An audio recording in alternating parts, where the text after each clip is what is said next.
STR என்று அழைக்கப்படக்கூடிய Silambarasan TR பொறுத்தளவுக்கு அவரோட படம் பண்ண போறாரு, இவரோட படம் பண்ண போறாருன்னு ஏகப்பட்ட அப்டேட் வந்துட்டு இருக்கு. அதோட மட்டும் இல்ல, ஃபர்ஸ்ட் லுக்கும் வருது. ஆனா அதுக்கப்புறம் படத்தை பத்தி எந்த அப்டேட்டும் வரது இல்ல. அது மட்டும் இல்ல, ஆல்ரெடி சிலம்பரசன் டிஆர் மேல ரெட் கார்டையும் போட்டிருக்காங்க. என்ன நடந்திருக்கு, சிலம்பரசனுக்கு கை கொடுக்க காத்திருக்கக்கூடிய தயாரிப்பாளர் யார் அப்படின்றத பத்திலாம் டீடைல்டா பார்க்கலாம்.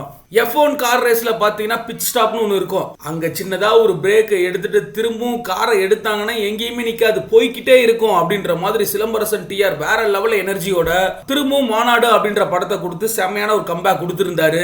அவர் கூட படம் பண்ண போறாரு, இவர் கூட படம் பண்ண போறாருன்னு ஏகப்பட்ட அப்டேட் வந்துகிட்டு இருந்துச்சு. சிம்புவோட ரசிகர்களுமே பயங்கரமான சந்தோஷத்துல தான் இருந்தாங்க. ஆனா அதுக்கப்புறம் படத்தை பத்தின எந்த அப்டேட்டுமே வரது இல்ல. இது சிம்பு ரசிகர்களுக்கு திரும்பவும் வருத்தத்தை கொடுத்திருக்கு. இப்போதைக்கு சிம்புவை பொறுத்தளவுக்கு கமலஹாசனோட இணைஞ்சி தக்லை படத்தில் நடிச்சு முடிச்சிருக்காரு.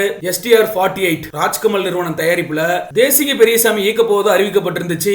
அதிக பட்ஜெட் காரணமா இந்த படமானது டிராப் ஆகியிருக்கு அப்படின்ற தகவலானது வெளியாகி இருக்கு. அது மட்டும் இல்லாம இயக்குனர் கோகுல் இயக்கத்துல கொரோனா குமார் அப்படின்ற படத்திலேயே சிலம்பரசன் நடிக்க இருக்காரு அப்படின்ற தகவலானது வெளியானது. அதுக்கப்புறம் அந்த படத்தை பத்தி எந்த அப்டேட்டுமே வெளியாகல.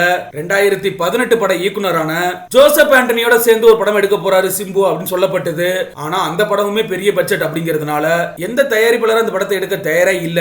இதனால சிம்புவே களமிறங்கி தானே சில படங்களை தயாரிக்கலாம் அப்படின்னு முடிவு செஞ்சிருந்தாரு. அதுக்காக தான் துபாயில தொழிலதிபர் மற்றும் தயாரிப்பாளராக இருக்கக்கூடிய கண்ணன் ரவி அப்படிங்கிறவரை பார்த்து படத்தை பண்ணலாம் அப்படின்ற எண்ணத்துல இருந்தாரு. அந்த ஒரு சமயத்துல தான் தயாரிப்பாளர் சங்கமுமே சிம்புக்கு ரெட் கார்டு போட்டிருக்காங்க.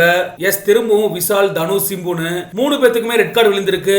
சிம்புவை பொறுத்தளவுக்கு மைக்கேல் ராய்ப்பனுக்கு படம் பண்ணி கொடுக்குறேன் அப்படின்னு சொல்லி இதுவரைக்குமே கால் ஷீட் கொடுக்கல. அதனாலதான் அவர் மேல ரெட் கார்டு விழுந்திருக்கு.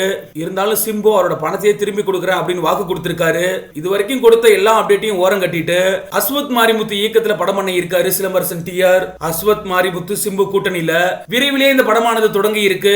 இந்த படத்தை AJS நிறுவனம் தயாரிக்க இருக்காங்க. அந்த நிறுவனத்தோட உரிமையாளரான அர்ச்சனா கல்பாத்தியை பொறுத்தளவுக்கு தயாரிப்பாளர் சங்கத்திலேயுமே ஒரு பொறுப்புல இருக்காங்க. ஆனா இப்போதைக்கு சிம்புக்கு ரெட் கார்டு போடப்பட்டிருக்கிறதுனால இந்த படமாச்சு டேக் ஆன் ஆகுமா அப்படின்றது சிம்பு ரசிகர் மத்தியில மிகப்பெரிய கேள்வியா மாறி இருக்கு.